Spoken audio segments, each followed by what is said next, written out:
bring in former Steeler Ike Taylor. Ike, welcome. Great to have you with us on the show today. Fellas, how y'all doing? Doing great. How are you? Man, just living the dream.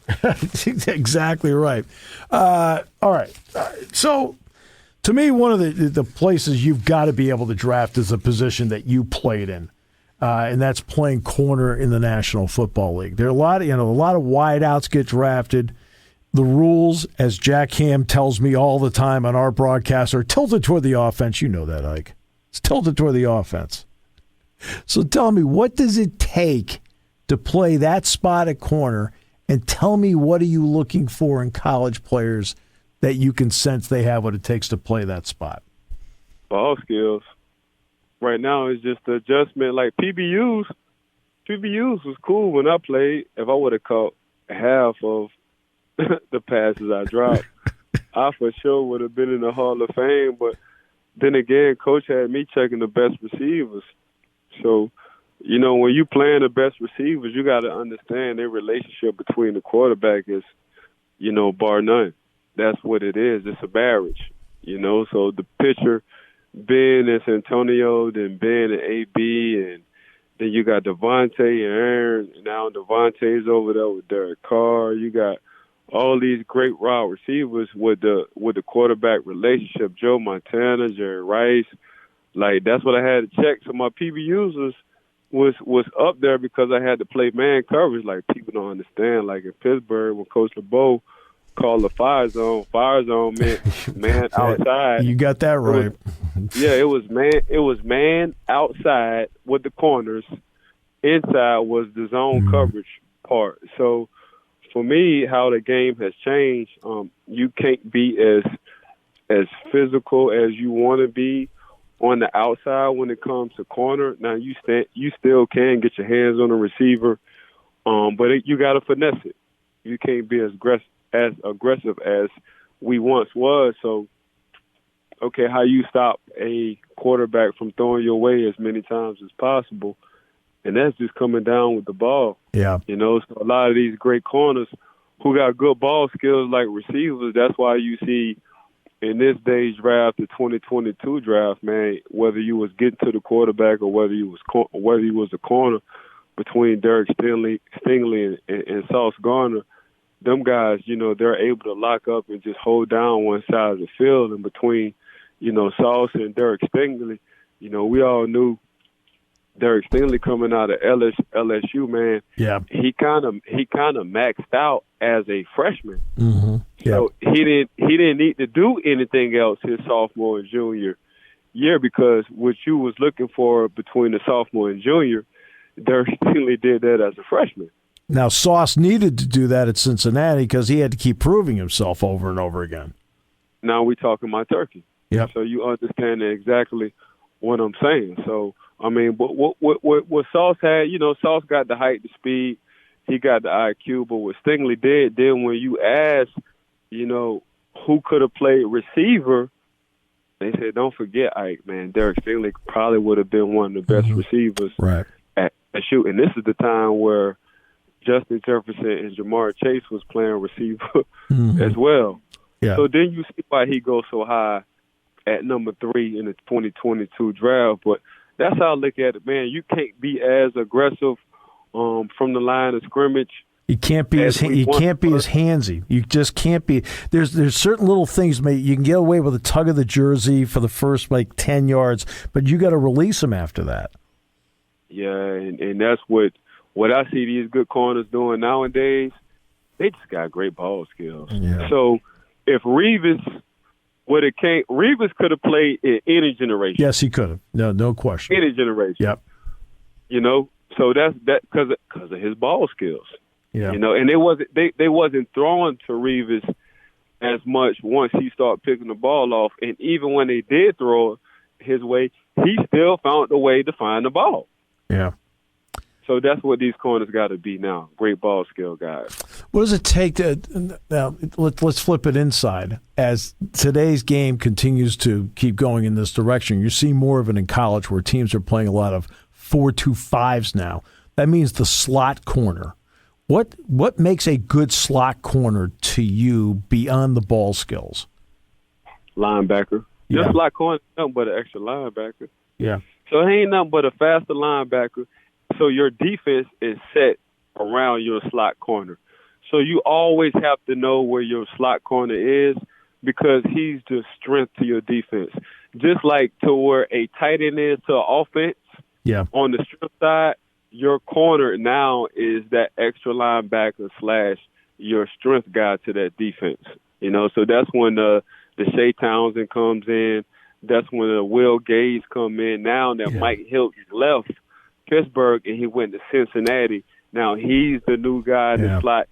So you got to be super aggressive, highly intelligent, and able to be more of a run supporter than a coverage guy as well.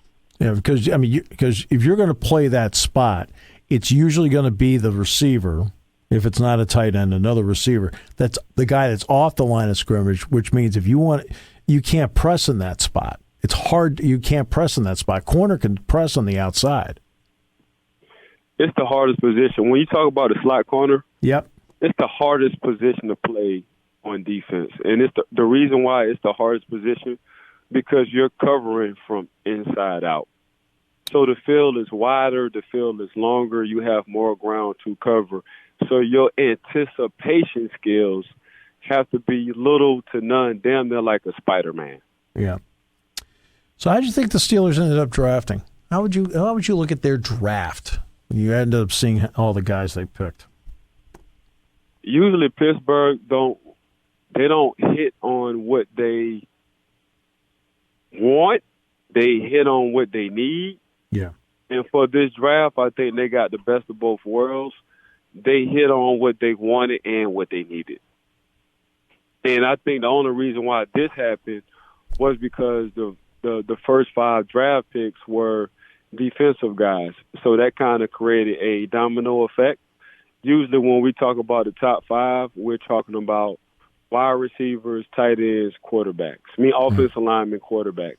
Now that, Pittsburgh got the first quarterback of the first round in the draft, so that kind of differentiate everything else. But when it came down to how the draft was going, the reason why these, top 5 guys went on defense, it gave a huge window for the offensive guys, especially the quarterbacks, to get drafted late. So now you're starting to see where teams are pairing up quarterbacks with college guys. Yeah. Jalen Hurts, the Kyler Murrays, anybody you played college with, they want the familiarity when it comes down to the quarterback. Yeah, so Joe Burrow, Jamar Chase. Yeah. They want the, what's the word I'm looking for? Familiarity. They want the comfort. Yeah, the comfort level. Like, yep. Who you comfortable in throwing to? And like you say, the Joe Burrows, Jamar Chase, the Jalen Hurts, the Devontaes. It's a lot of comfort level when it comes down to that. And to be honest with you, it really makes sense because the rules have changed nowadays. And the rules don't go in your favor on defense, like they don't. Not at all. They don't. Jack and I talk about that all the time. It's like the rules are all about scoring. And even look at in the Super Bowl, Jalen Ramsey and the Rams won, but the long touchdown pass. I mean, Ramsey gets his face mask, his grill pulled in the play. There's no call there. If it had been the other way around, you and I both know it would have been called. I mean, y'all talking about turkey. So now y'all see how hard it is. Being defensive back in the league. By the way, we still got to come up and make tackles on running backs, tight ends, and receivers. That's right. So it's not just the covering part. And for a defensive back, we're the last line of defense. Right. So if we get beat, it strike up the band. Yeah. A defensive lineman can mess up. He got a linebacker to back him up. A linebacker can mess up. He got a secondary guy to have his back. A secondary guy technically can't mess up. Yeah. Well, how long did it take for you to be in the league? And it may have been right away, it may have been in college, to develop short memory. We're like, okay, the heck with it. I'm going to the next thing. You got to have a I don't give a what attitude. Exactly. Yep.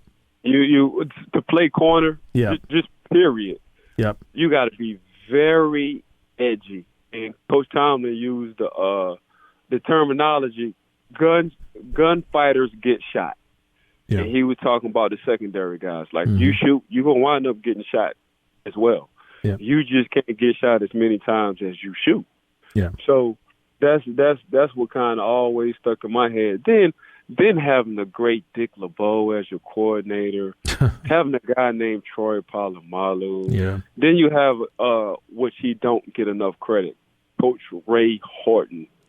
Probably was one of the savviest coaches I've ever been around. Matter of fact, he played for the Cincinnati Bengals. Mm-hmm. Yep. So it's just, you got to finesse now more than anything. It's amazing. Great having you on the show. This is a fun conversation because it opens up an insight for fans, in terms of how you have to think and how you have to live that spot. And we appreciate the fact that, as always, you're so open about it. Yeah, I appreciate y'all, boys. Hey, thanks so much, Ike. Appreciate you. Hey, thanks for having me on the show.